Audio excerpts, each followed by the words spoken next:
Le monde des boîtiers PC, c'est souvent un peu la même chose. Une boîte, une vitre et on essaie de faire entrer l'air comme on peut. Mais de temps en temps, une marque décide de bousculer la structure même du PC. C'est exactement ce que fait Corsair avec le R5400. On connaissait les boîtiers à 2 chambres, mais ici on passe sur un concept à 3 chambres. L'idée, isoler totalement le CPU, le GPU et l'alimentation pour que personne ne vienne chauffer les pieds du voisin. C'est massif, c'est audacieux et c'est surtout pensé pour les configurations qui consomment et qui chauffent. Aujourd'hui, on va voir si ce design triple chambre change vraiment la donne. Je vais vous le montrer sur tous les recoins et ensuite je vais monter dedans un setup. Un grand merci à Corsair de m'avoir envoyé ce monstre. Comme d'habitude, mon avis est toujours objectif, sans plus de suspense, on y va direct, let's go.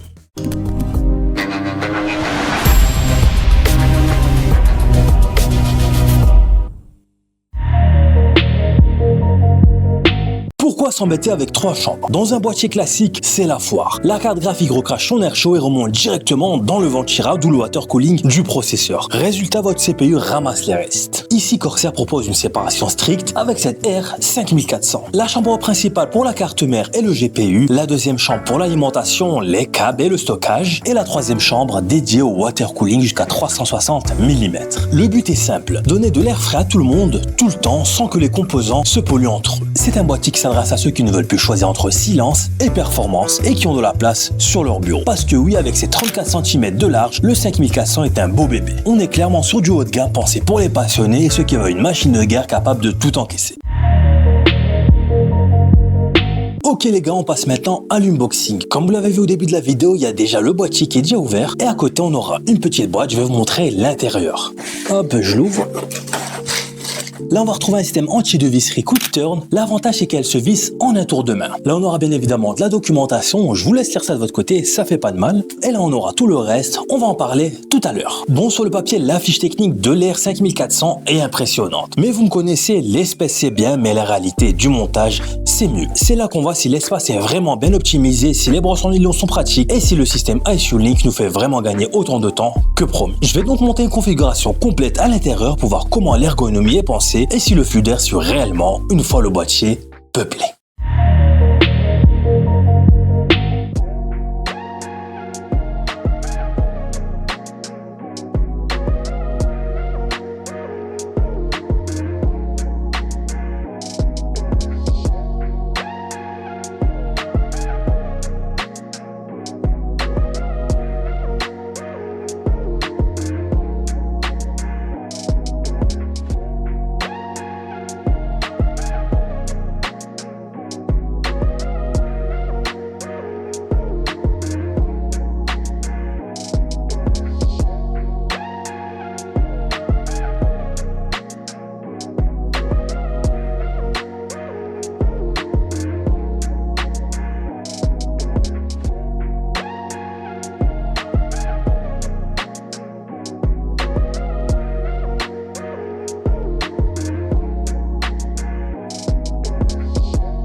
Alors qu'est-ce qu'on a réellement sous le capot de cette R5400? Il accepte tout, du mini ITX jusqu'à l'EATX. Et gros point fort, il est entièrement compatible avec les cartes mères à connecteur inversé. C'est le boîtier parfait si vous voulez un setup avec 0 câble visible. Comme on l'a vu, le boîtier est livré avec 3 ventilateurs LXR RGB et avec son hub system. Un seul câble suffit pour tout gérer, ce qui libère une place folle dans la chambre arrière. C'est un monstre de flexibilité. On peut mettre des radiateurs de 360 mm en haut, en bas et surtout dans sa chambre dédiée en façade. Au total, vous pouvez peupler jusqu'à 11 emplacements de ventilateurs. Vous avez 360 mm de place pour la carte graphique. Autant dire que même les plus grosses cartes actuelles et futures passent sans forcer. Corsair a pensé à tout avec un plateau perforé pour placer les attaches velcro où vous voulez. Et pour passer d'une chambre à l'autre, on a des brosses en nylon qui bloquent l'air chaud mais laissent passer les câbles proprement. On est sur du très moderne avec deux ports USB 3.2 Gen 2 type C capables de monter jusqu'à 20 gigabits. Et on aura également deux ports USB 3.2 génération 1 et bien sûr la prise combo jack.